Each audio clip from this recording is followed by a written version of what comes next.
Hi, my name is Brian Hemesath. I'm the Managing Director of the Global Insurance Accelerator in Des Moines, Iowa. I was recently invited to speak at a conference in Silicon Valley called Insurance Disrupted. We were there to find a roadmap for startups to innovate in the insurance industry.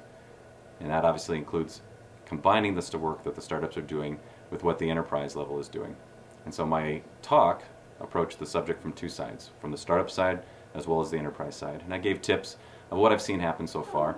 And I think it applies across all businesses. So hopefully this can be some benefit to you depending on if you're on the startup side or the enterprise side across any industry.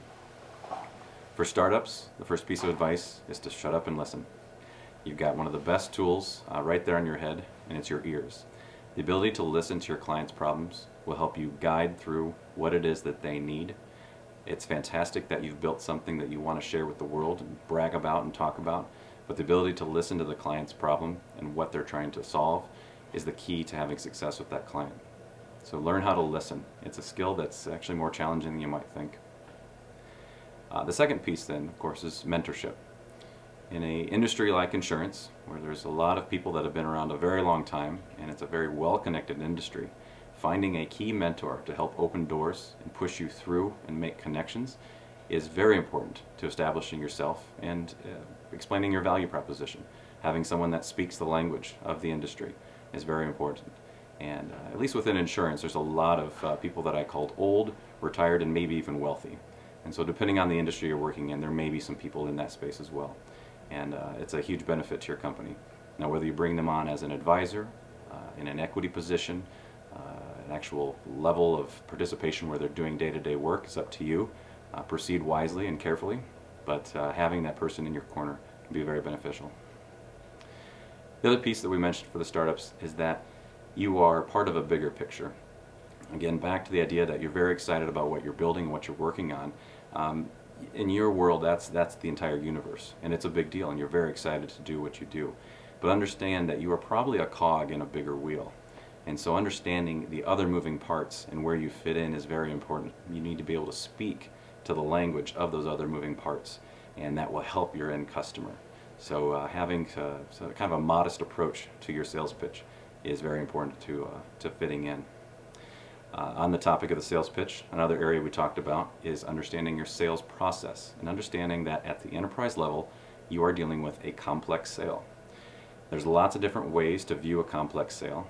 Typically you have a champion, you have an influencer, and the decision maker. And there's several other levels. Jump on Google, take a look for it.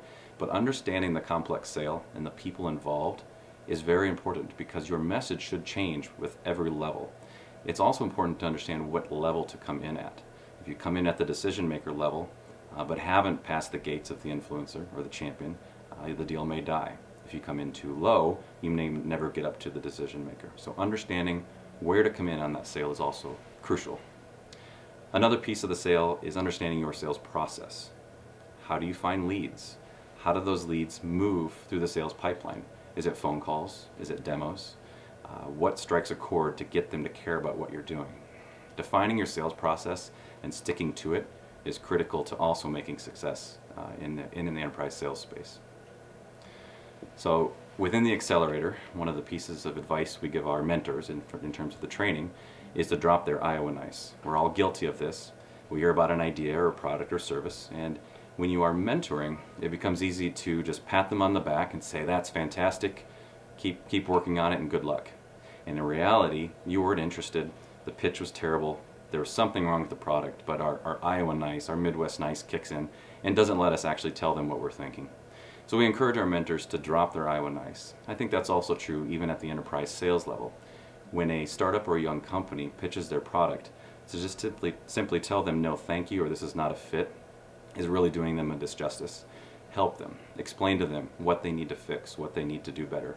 If they're following my first piece of advice and listening, they will shut up and listen to what you have to say, and hopefully it will resonate. And so again, drop that Iowa nice and give them that critical feedback. Another piece within the insurance world that I provided at the presentation was to do more and talk less. Startups need more action and less talk. I meet a lot of startups that are having conversations. And the conversations are great, you have to start somewhere, but at some point it has to move beyond that and into action. And if you don't plan to engage with a startup, the best thing you can do is tell them that early. The action is what moves it forward. It's what completes the sale. In a startup, the sales cycle may be longer than the life cycle of the business itself, and they need to understand what their roadmap is and what that may look like. So less talk and more action is another piece that I have shared with the enterprise level. And then finally, at least in the insurance world, access to data is critical to success, and access to people is critical to success. So if your enterprise has any sort of listening post or a lab or place where innovation and new startups are looked at, ensure that that lab or that innovation center is connected to the business, because that's what that listening post is for, is to connect the business to the innovation. And then of course access to data is critical as well. Most of the startups these days in the technology space are leveraging some sort of data within the enterprise to improve processes and make things more efficient. So having access to that data is critical to their success. And what I encourage the enterprise to do is have a plan for that. Have an API strategy, have a security strategy, have a data distribution strategy, and be able to share that with the appropriate startups that come your way. So that's what I shared when I was in Silicon Valley, and I hope both sides of the table were listening and that we can improve the way that startups engage and work with the enterprise. Thank you.